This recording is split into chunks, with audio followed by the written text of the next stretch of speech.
Okay. Our next speaker is Debarghya Ghoshdastidar, who is primarily interested in the theory of machine learning, artificial intelligence, and network science. His research focus is typically on statistical understanding and interpretability of methods used in machine learning. So he works on providing new insights and algorithms for decision problems involving complex data such as networks and preference relations that arise in various fields, including neuroscience, crowdsourcing, computer vision, and several others. So, uh, so today he's going to talk about hypothesis testing from data to graphs. So, yeah, Debarghya, it's yours. So, can you hear me? Yes, I can hear you and also see your video. Oh, good, great. So, first of all, thanks to Arun and the team at IT Madras for organizing this online conference and also for inviting me to this conference. So, what I'm going to talk about is a very classical problem in statistics, which somehow has not been so much studied in the context of AI or machine learning. And this problem, recent theoretical research shows that this problem is actually very important in understanding how well we can do classification or clustering. So from a theoretical perspective, hypothesis testing is also very useful in understanding machine learning, the problems in machine learning that we know of. And I'll start with a brief introduction to hypothesis testing for data, and then move on to testing graphs, which are a couple of recent works that we did in developing the foundations of doing hypothesis testing for graphs. And it's based on a couple of papers that are mentioned below. Both the papers, you can find them online. So let's start with the basic hypothesis testing problem. And the goal of hypothesis testing in general is that we have a hypothesis. For example, does smoking cause lung cancer or not? And we would want to use data to validate the hypothesis. So one way that we could do is, say we take a lot of people who smoke and a lot of people who don't smoke, and compute, say, some biomarkers for lung cancer. So some variables. Okay, I'm getting a couple of comments that I'm not audible. Debarghya, you can go ahead with the talk, and I'll kind of look at the comments and finally collate them for a couple of questions for you. Okay, that's fine. So what we can do is compute some biomarkers for lung cancer. So say we compute some biomarkers at how much level of lung cancer do smokers have and how much do non-smokers have. And then the problem would be to check whether the markers that we have for people who smoke, is that significantly higher than people who don't smoke.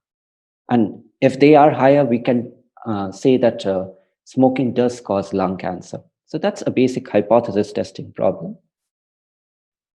Let's try to pose this problem more formally in the terms of statistics or probability.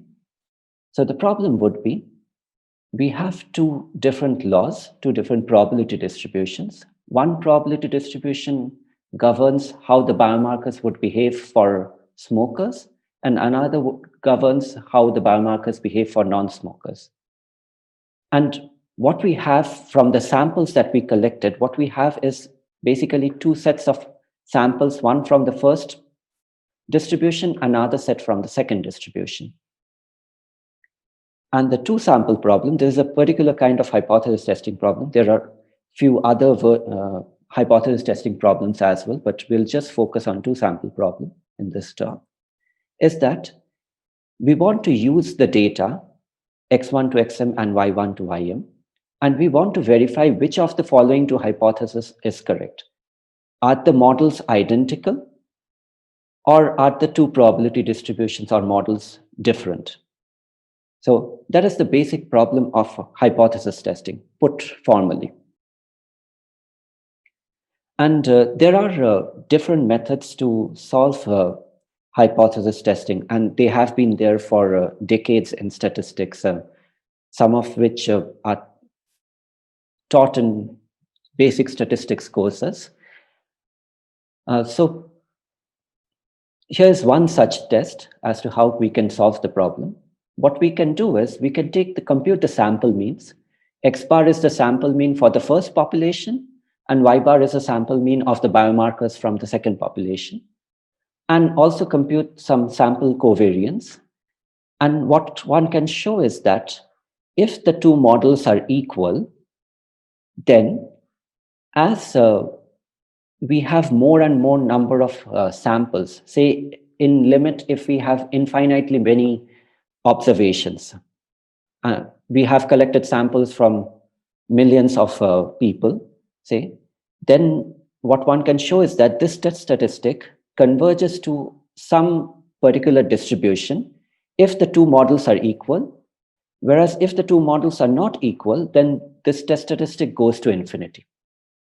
So the bottom line is that we have a test which says that the conclusion would be, say that the models are different if this test statistic is large. There are some specific thresholds that comes from the theory, but we can think of it more intuitively, that if it's large, we would say that the models are different. Now, what we are mainly interested in, can we apply these kind of tests in the context of graphs? So when the samples that we have collected, they are not just some Euclidean data, but they are some graphs. So one particular example for this is, suppose we have some data of brain networks of people. So brain networks are how different regions of the brain are connected to one another. And we have brain networks for people with Alzheimer's and brain networks of people without Alzheimer's. And if we test between these two networks, and if we find that there is a significant difference between the networks between people who have Alzheimer's and between networks of people who don't have Alzheimer's, we can conclude that Alzheimer's actually affect our structure of the brain or the brain network. One can ask these kind of questions in other contexts as well. For example, do we interact in the same way on Facebook and on Twitter? So that would be a hypothesis testing problem between the Facebook network and the Twitter network. But the main problem with in these scenarios is that we have a very few number of samples. We have very few independent examples that we can get. For example, this study on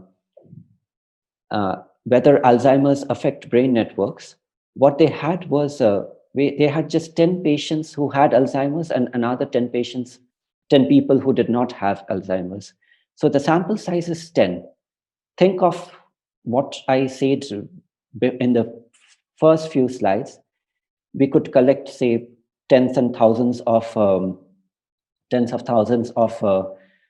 biomarkers for people who have cancer or not. In these kind of studies, there are typically not so many people or not so many samples that we can get. There is another data set to which I'll show some results for this later as well. It's these are networks from that define how routers interact with one another in a network. And there are 12,000 routers. Sorry, that's the routers word is missing, but there are 12,000 routers. And what we want to study is how the connection between the routers change over time. And we just have 2 observations every week, where there are 9 different weeks. So we have a very small sample size.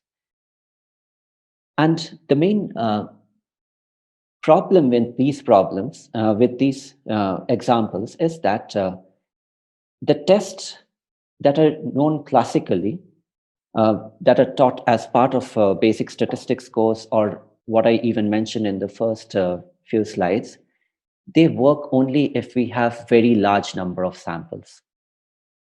In principle, infinitely many samples. And we cannot know the behavior of the test statistic if we have very small samples. Also, the theoretical guarantees that one can provide, that is, how accurate are these tests, that only work if we have a large number of samples. And the main interest for this work was to understand whether we can actually solve this problem even if we have a small number of samples.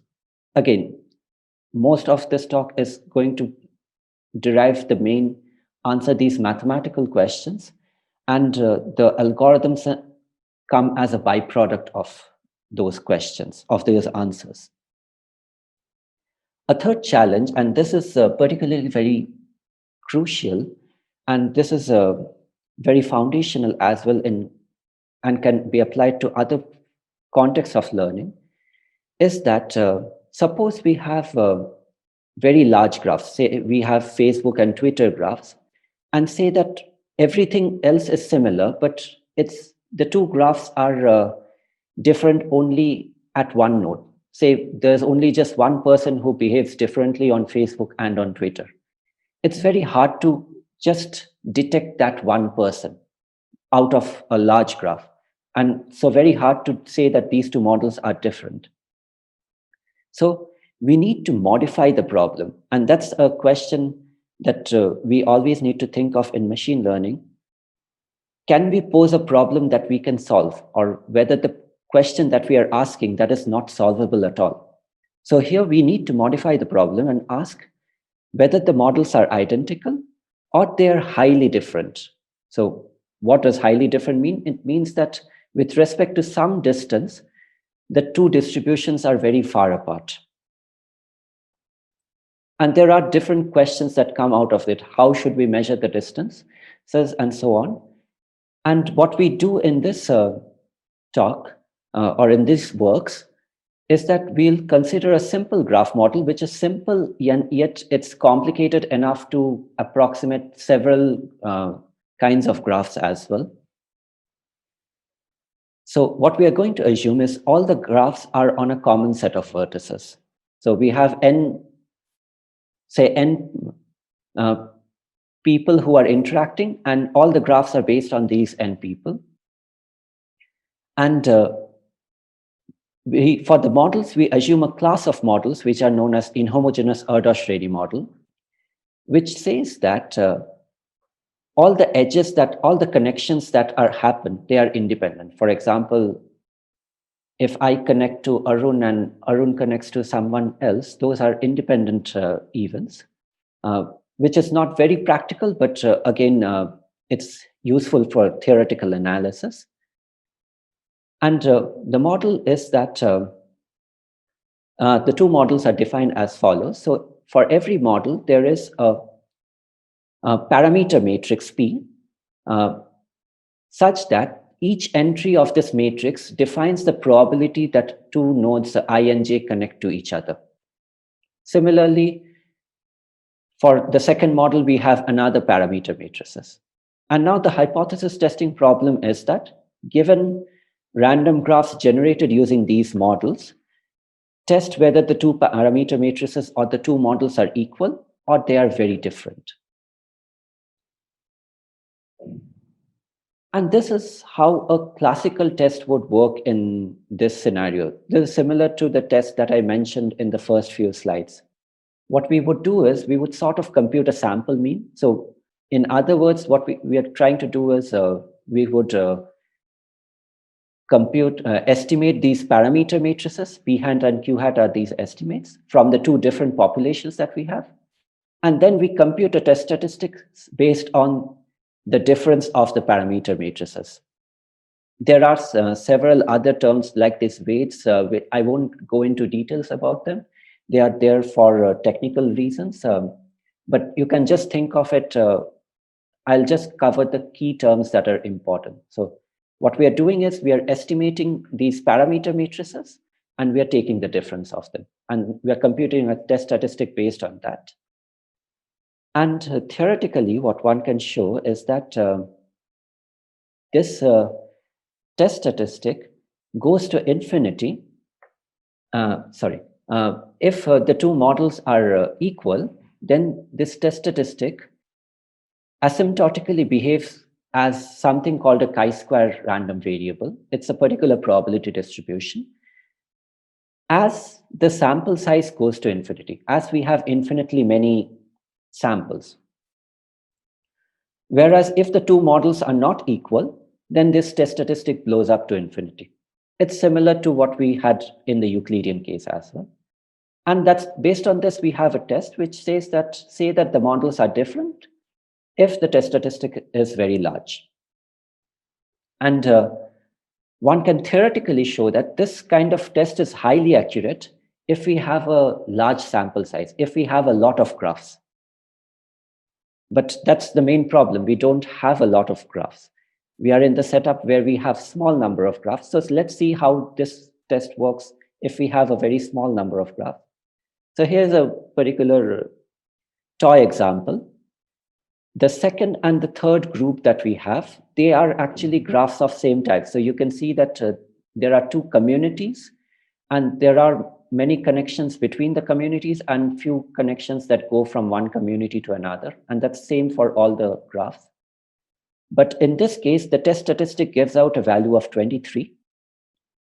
On the other hand, if we compare the first group and the second group, note that the first group is very different from the second group. The connections are very arbitrary. But in this case, the test statistic is smaller. So ideally, here the test statistic should be larger if the models are not same and smaller if the models are same. But what we see here is that the test statistic is larger for same models, but smaller for different models. And in fact, this is not a particular problem of this test or the particular construction example that I'm showing. What one can show is that fundamentally, the way that we are doing this, solving this problem is what we are checking for is a difference in something known as the total variation distance between models. It's a particular notion in probability. And if we are taking this approach for solving the problem, then one cannot have a test with a high accuracy if the number of examples that we have is m, is the number of examples or number of samples, is much smaller than the size of the graphs, that is the number of nodes in the graph. So this kind of test works perfectly if we have millions of independent samples, but it won't work if we have 10 graphs. And what we developed are some new tests or specifically some new test statistics, which are based on some matrix norms. What we try to estimate is the distance between the two parameter matrices with respect to some specific matrix norms. And different types of functions lead to different kinds of new tests. And what we were mainly interested in this work is the theoretical understanding of, can we actually solve the problem if we have a small number of examples? And the answer is yes, we can have high accuracy tests if the graph sizes are very large, but they can work even if we have, say, one example. And there are some optimality criteria that we can show is that if the two models are not so separated, there is a particular threshold that depends on the graph size and the number of examples that we have. If the two models are smaller than this distance, then the then actually no test can solve this problem. No test can actually say that the models are different. Whereas if the models are far apart, at least this threshold, then these tests solves the problem. So in some sense, these tests are optimal for solving this approach in a theoretical sense. Again, practice has a very different flavor than theory in many cases. And this work needs a lot of empirical analysis as well. That's pending, and I would welcome anyone to actually try out these methods.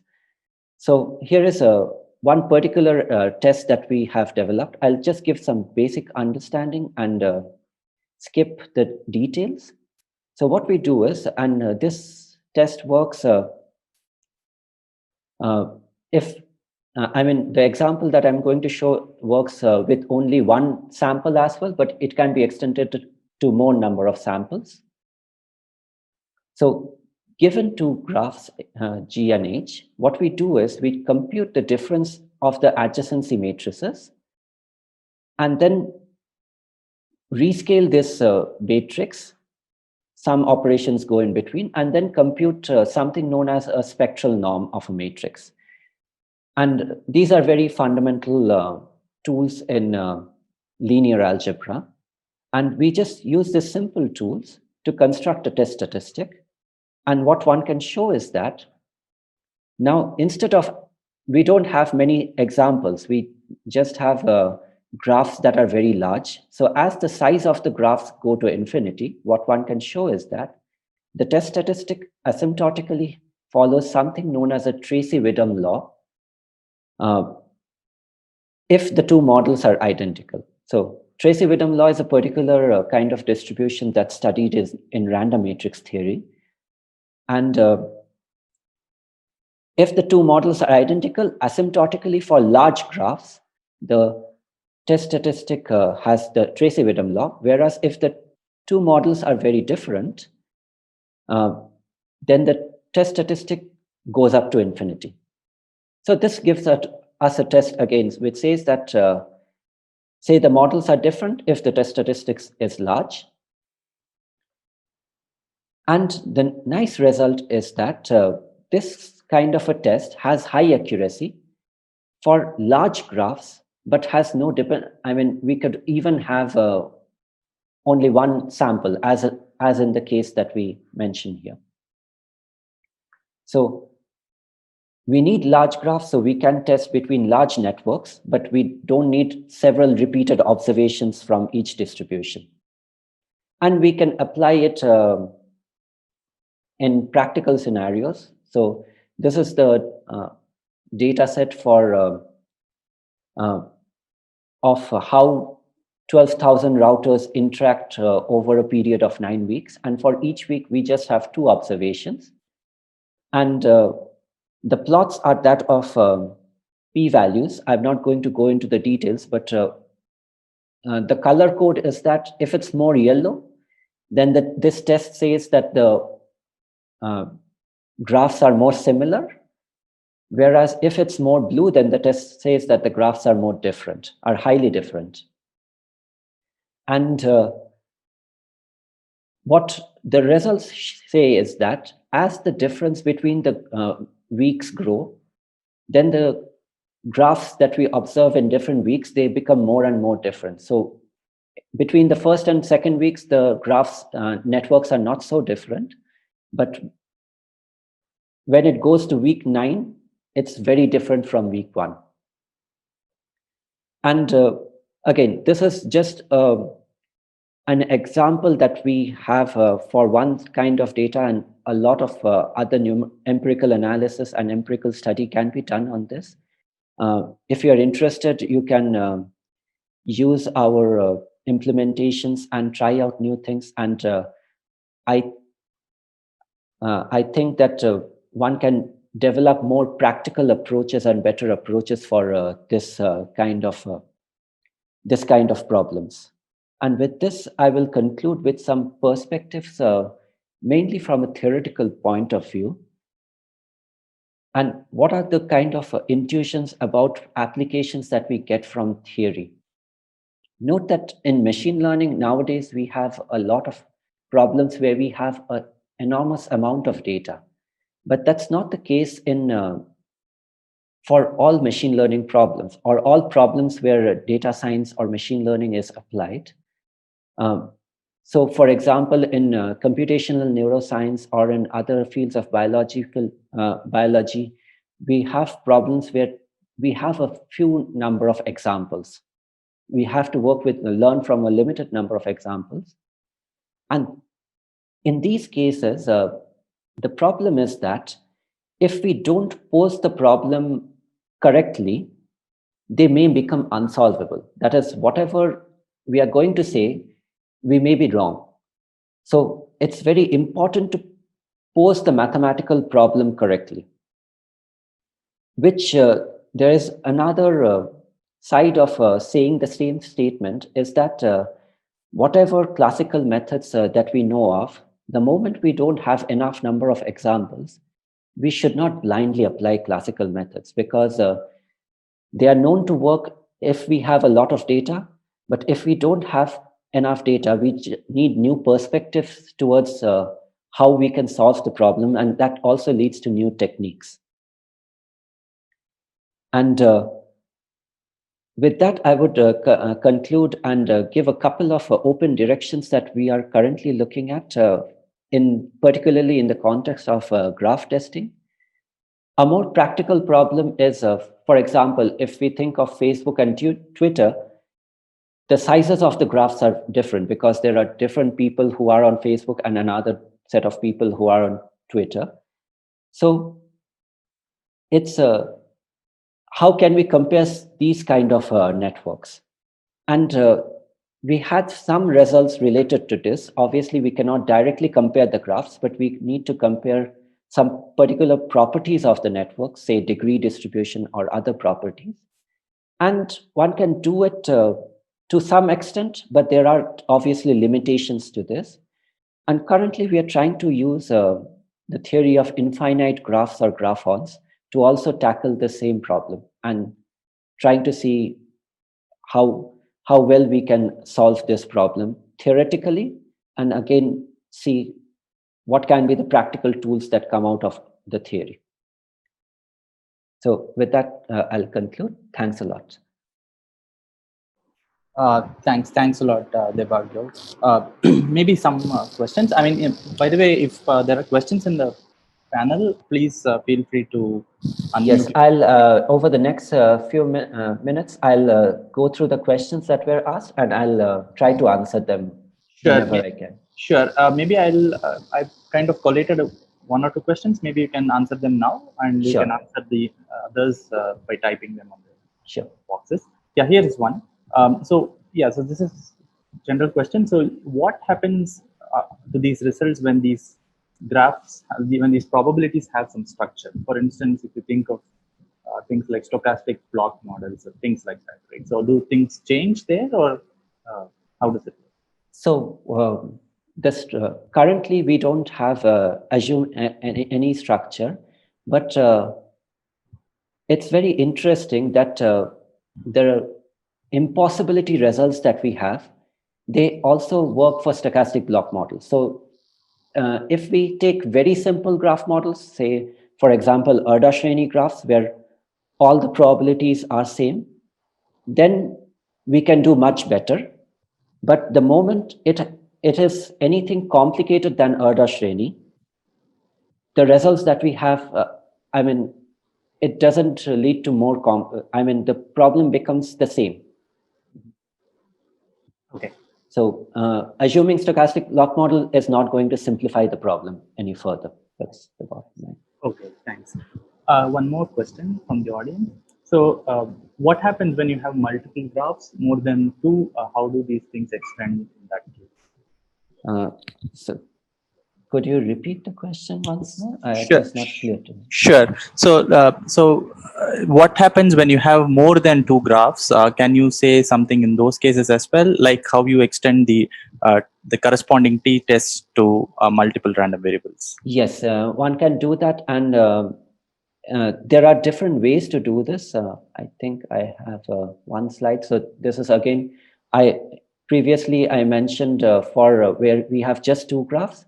This is another test that needs 4 graphs, say 2 graphs from the first population, 2 from the second, and one can do similar things. But in general, all these methods can be extended to even more than 2 graphs. Say, even if we have 100 different graphs, that they can be extended, and the details are there in the papers. It's just a very simple extension. We would do some sort of averaging at some point, and not much beyond that. So the extension is simple, and it's I mean, anyone interested can look at the papers for this. Sure. In the interest of time, maybe we can stop the live questions here, and then you can answer the remaining by typing it I'll up. try to do that. Sure. Thank you. Thanks a lot, Debarghya, for the talk. Thank you very much for inviting.